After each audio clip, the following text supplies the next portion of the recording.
Yeah.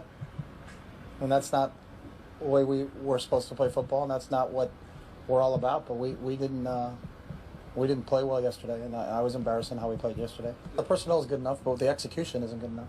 We're not putting together a plan that's good enough for us to execute offensively because we're not executing it. So that kind of falls on the coaching staff on the offensive side of the ball. That was Chip Kelly speaking yesterday after the Eagles dropped to 0-2 this season. Kelly said there won't be any lineup changes despite the early struggles. NFL analyst Antonio Pierce joins us now. You know a thing or two about the NFC East, the Redskins, and you got a ring, of course, with the Giants. Good morning. Thanks for being with us. Do you like the way Chip's handling these early struggles?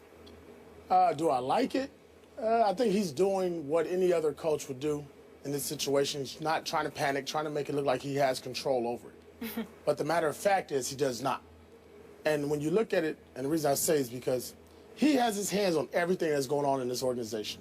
He's the one that has decided to move on with certain players and bring in certain guys. He brought in a quarterback who we all feel, and I should say this, who I feel shouldn't be a starter in the National Football League. Even going into the season before the 0-2 start in Sam Bradford. And he's shown why. He looks like a deer with headlights. He looks nervous. He looks, I would prefer Tim Tebow to go back in and at least give me some excitement. That's true. Because I know exactly what I'm going to get. This guy, I don't know what I'm going to get each and every play. And then you go and decide to take DeMarco Murray, one of the best running backs in the National Football League, and you run him sideline to sideline. Now, I might not be in the offense and not know when he needs to cut up, but just looking at the scheme of what they're running with DeMarco Murray, when they decide to use DeMarco Murray in the games, it's a bad choice. It's going lateral. It's not downhill. When you take out two guards and you make your offensive line weak, but yet you bring in a high-powered running back, what are you saying to your team? Then you decide to have an offense that is going vertical, but with who? So when you look at this personnel, you're trying to say up-tempo, vertical, explosive, where? But then again, you had all your hands on each and every move. So to me, it's a little dumbfounding that you can sit there and say you're going to stay on course with what you're doing. You're going to be 0-3. I get it that he can go back to college football and go make the same amount of money that he's doing in the National Football League, but you're hurting your team by making bad decisions beforehand and sticking with Sam Bradford throughout the game. When you can look at that game and there was no confidence, not only in him, but the guys around him were saying, this is not the guy we need in the game right now. In other words, he's soft. Let's just call it what it is. And that's something that I said yesterday, and I tweeted while the game was going on, deer in headlights, because that's what I saw. He looked absolutely positively petrified. I never played football in my life. You understand me? I'm talking about other than playing around in the streets. I damn sure never put on a pad and a helmet, not with my skinny behind. Oh, hell, absolutely not. I wasn't trying to be a football player.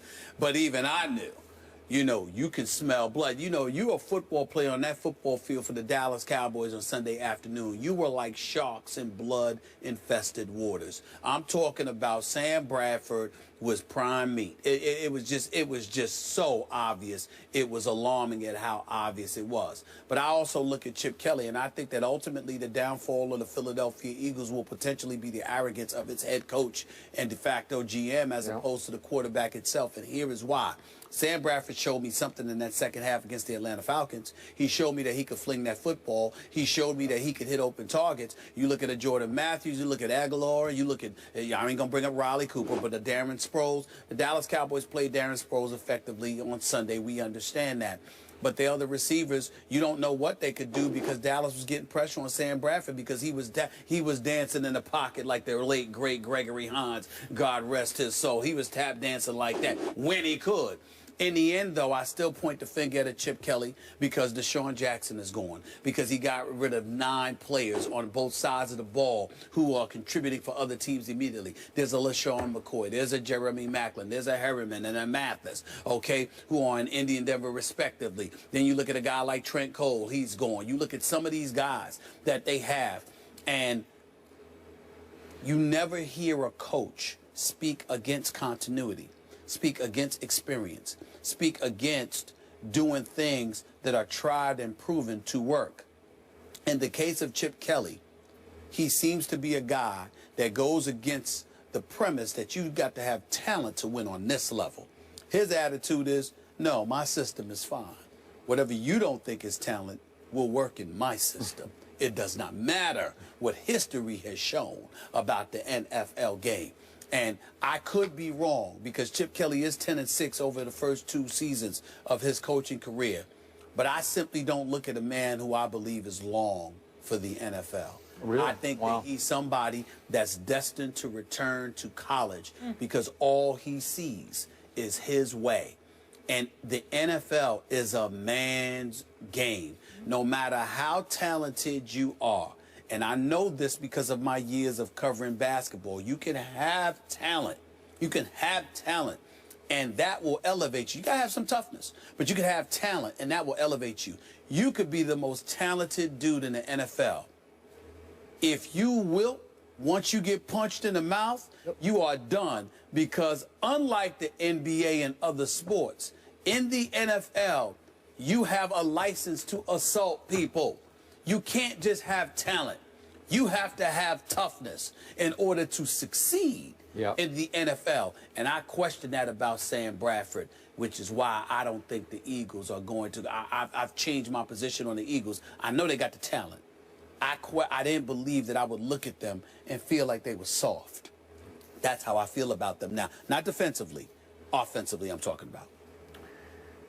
I love both your takes on this. I forgot to mention yesterday that my Cowboys committed a franchise record 18 penalties on Sunday in Philly for 142 and yards. Didn't care. And declined a 19th. One was declined, the 19th penalty, and lost their starting quarterback mid-third quarter and still beat Chip Kelly 20-10 for the 3rd straight time they beat Chip Kelly in Philadelphia. Can we just say 20-3? Because that last touchdown didn't really matter. Okay. All right. I want to say 20-3. Fair enough. Fair enough. So remember, as you point out, Chip Kelly won the power struggle. He became the GM as well as the head coach. This was his show and only his show. And it was clear he wanted to be the star of this show. And there was one week in the offseason, we came in here day after day, and it was bombshell after bombshell that Chip dropped in Philly. We're going to do this. We're not. He's gone. He's gone. He's gone. And by the way, I'm trading Nick Foles for Sam Bradford. I'm no Bradford guy because I saw him. I'm a University of Oklahoma fan. He drove me crazy in college. The least bit of pressure, he folds. He's not a physical pocket presence, and we're seeing it all over again. So it was just it was a bad idea. Okay. But we said back in the offseason, hey, Chip better be great this year, but you got to give him a shot. Maybe he is a genius. Maybe he knows something we don't know. Let's give him a shot. Gotta give him a shot. So now they are facing 0-3. Am I right about that? Yes. I mean, wouldn't we all think they're looking right down the barrel of 0-3? The Jets. Okay, and so I don't think you can make the playoffs from 0-3. I could be wrong about that in the NFC East. I think it was 3 teams that did it 25 years or so. Are y'all ready for this? I'm sorry. Real quick. Go ahead. This is Steve Spurrier 13 years later, and I was a part of that 2002. You were. You know. Steve Spurrier. It's still. I'm saying. Let me. It's in a question form because I don't know, so I'm just going to ask you. The only reason I question that is because Steve Spurrier was unapologetic about it. He had his tea time. We're going to play some golf. Yeah, He's going to chill out, whatever. I don't get that from Chip Kelly. I mean, Chip I'm Kelly, talking about as far as the personnel moves. Like, I got to give my guys, it'll work. When we knew Danny Warfel couldn't throw a 10-yard out. We knew Jaquez Green, those guys couldn't play. No, you know what I mean? I'm talking about that. He brought his personnel. We had all these guys from we let Stephen Davis go. Are y'all ready for this storyline for Sunday? You ready for this one? Because I'm going to tell you ahead of time what it's going to be. Mark Sanchez will go against the New York Jets. I'm not saying start. I'm not saying start. I'm saying he'll finish. Jets going to get Sam Bradford out of there. One way or another, I do not believe that Sam Bradford is going to finish. Now, I hope it's because, when I say that, I hope it's because he's playing bad as opposed to getting hurt, because I don't want him to get hurt. But I'm saying that defense that we saw go after Andrew Luck, I just want to put it in perspective. Andrew Luck might be a turnover machine, but he's talented, he's got heart, he's got promise, and he's a big boy. You're looking at Sam Bradford. You talking about cats jumping at the bit? Listen, I know Muhammad Wilkerson. His mama came up to me. I went to the Jets practice. I'm not talking about when we were there. I'm talking about they had a scrimmage, at Hofstra just a couple of weeks before the season. I went there with my family, Adam Schefter and all. We were sitting in the stands watching. Muhammad Wilkerson was there. His mama was there. Muhammad Wilkerson's a big boy. That's a big boy. This dude is looking at Sam Bradford. He's going to see Sam Bradford with calves as thick as mine, and he's going to sit there and go like this. Oh, Lord, this is going to be a beautiful day. I just need to get to him. And that's the thing.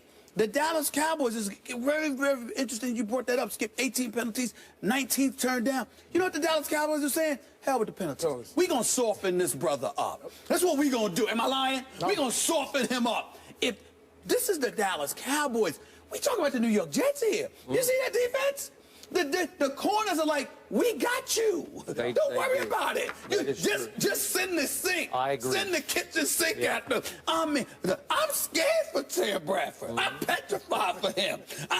I'm trying to tell you, he ain't finishing that game. Chip Kelly gonna pull him. One way or the other. One way or the other, and I'm hoping he don't get hurt. I want to emphasize that, because I'm serious. This ain't a joke to me. I think he's in trouble. I'm really hopeful that he just gets yanked because he's unproductive. Because I think the Jets gonna get him out of there. I really do. We shall see. It's about to be October, guys, the best month in sports. If you were going against it, wouldn't you be salivating? Boom. Tap, tap, tap. Talk a little NBA coming up, gentlemen. Only 7 days until the start of NBA training camp, but a whopping $14 million stand between Tristan Thompson and the Cavs. Will they get it done? We'll discuss that after the break.